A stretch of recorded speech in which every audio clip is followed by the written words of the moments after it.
and you know, obviously this year it's a new challenge as well with the new category in GTD Pro. So that's really exciting, and really happy to be in the US for the first time for a full season with Metro.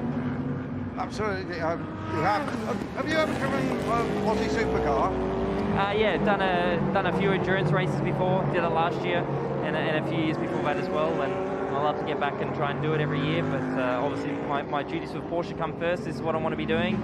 But nevertheless, it's always good to go back home and have some fun in the supercars. Always good to go to Bathurst as well. Yeah, absolutely. I mean, it's my favourite track in the world, and any excuse to go back home is a good one.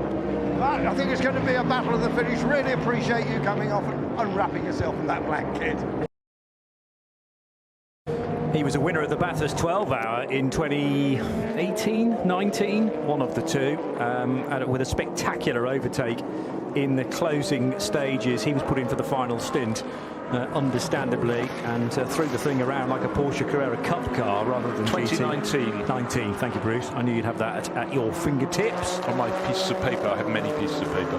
The other interesting driver in that number 9 FAF Motorsport car, though, is Felipe Nasser, who I don't think has ever driven a GT car prior to this weekend. And this is the nature of changing the GT Daytona landscape, bringing in the pro bit of it, and there are fewer DPI cars, but of course Nasser previously a real regular in DPI, speaking of which, stonking battle down towards turn 1 between an Acura and a Cadillac. Oh, and a bit of a lock-up there from Alexander Rossi in the Wayne Taylor Racing Konica Minolta Acura, which allows Pipo Derani through and into second place. He's got a Corvette to deal with from the GT Daytona Pro class.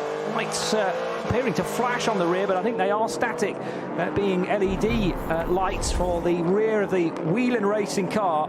But from a long way back, seemingly, this car's had a habit of doing this. He did a spectacular move in the night when Kevin Magnussen, in the other Cadillac, Kevin Magnussen came from a long way back in the 0-2. This time, it is the 31 of Pipo Derani who forced the mistake from Alexander Rossi. He needed to tuck to the inside line and just asked a bit too much of the tyres.